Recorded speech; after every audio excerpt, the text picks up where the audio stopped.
아시안게임 남자축구 결승 한일전이 예상대로 무난하게 한국의 승리로 끝났지만 일본에선 멤버 구성으로 인한 갑론을박이 여전히 이어지고 있는데요.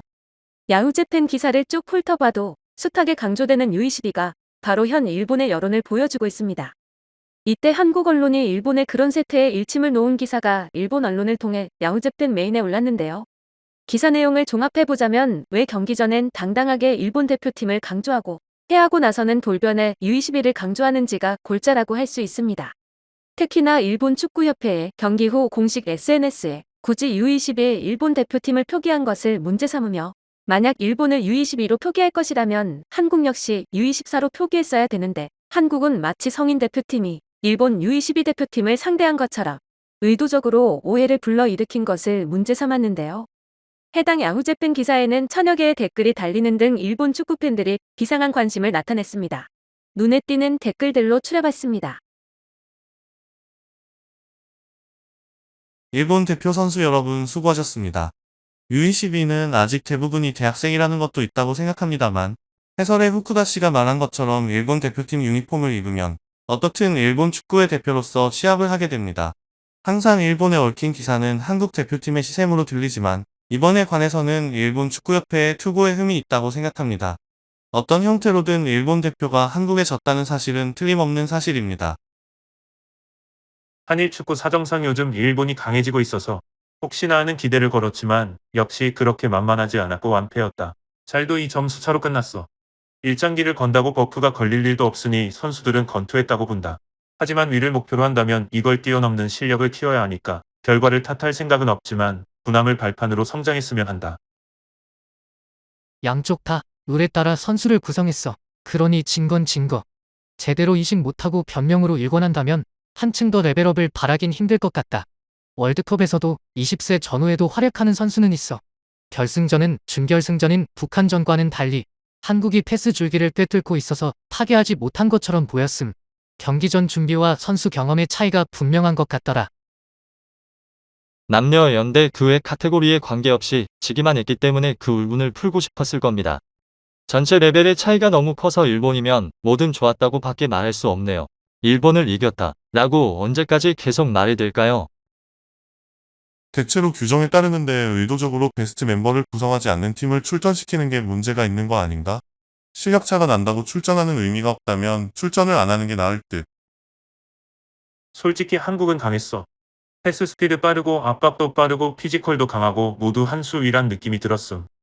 나이나 경험치도 있을지 모르지만 같은 대회, 같은 씨름판에 서서 시합하는 이상 U22 같은 건 붙이지 않아도 된다고 생각한다. 일본은 깨끗이 패배를 인정하고 이어나가 다음번엔 이겼으면 좋겠다.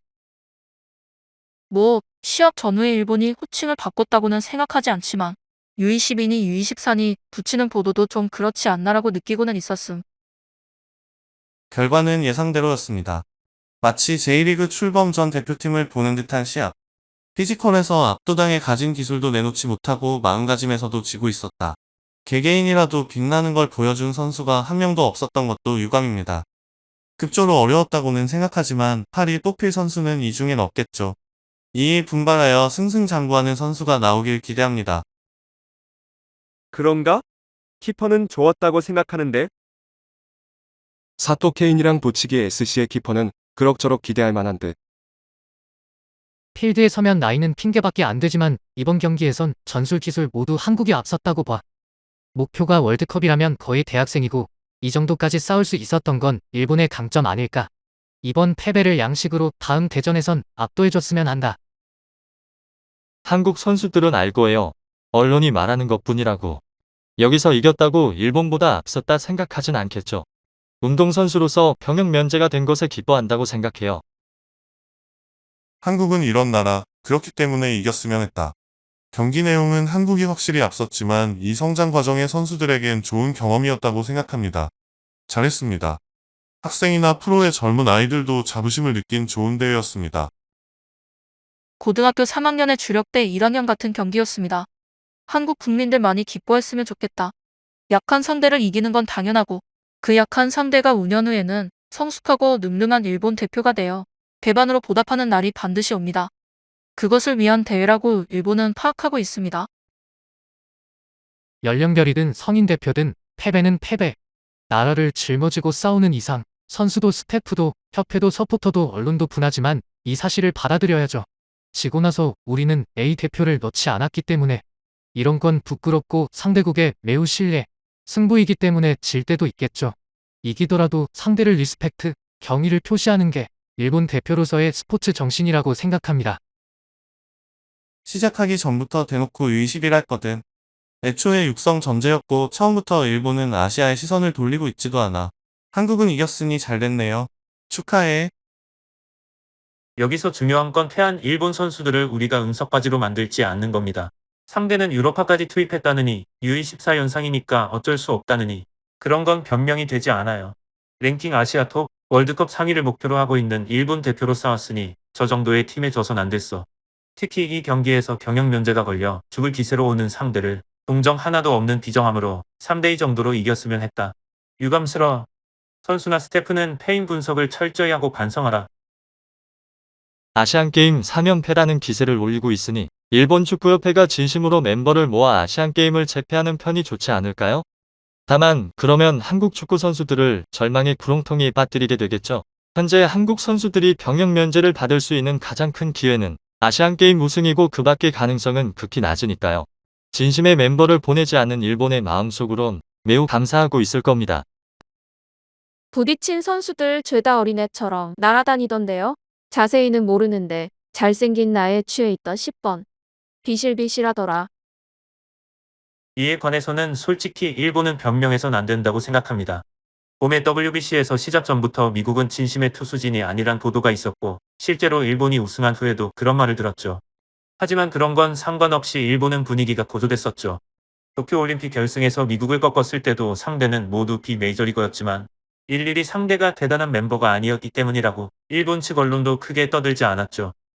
확실히 멤버가 진심이 아니란 건 알지만 이번에 한국이 좋은 플레이를 한 건 사실이고 째째하게 구는 건 한심하다 생각합니다.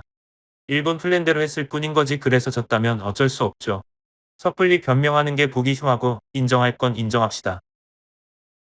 해설자 후쿠다 씨가 말했지만 이 유니폼을 입었다면 변명할 필요가 없다는 것. 선수들도 그렇게 생각할 거고 언론도 졌다고 U20이니까 어쩔 수 없지라는 논조는 만들지 않는 게 좋겠음. 한국은 강했고 무엇보다 놀란 건 러프 플레이도 없었다. 지금까진 이기고 있어도 러프 플레이가 많았는데 깨끗한 경기여서 좋았다. 축협의 문제가 아니라 이를 보도한 언론의 문제일 겁니다. 아시안게임을 눈앞에 승패로 규정하는 건 실례일지 모르지만 이러이러한 의도로 출전했으니 질 가능성이 높다고 말하고 이긴 상대에게는 경의를 표했어야 했다. 경기 전에 한껏 분위기를 띄우는 것도 이해는 가지만 끝난 결과에는 승자의 충분한 경의를 표한 보도를 해야죠. 일본인 입장에서도 이런 식으로 끝나고 나서 변명하는 보도를 보고 듣는 건 한심함. 오늘 준비한 내용은 여기까지입니다. 구독과 좋아요는 큰 힘이 됩니다.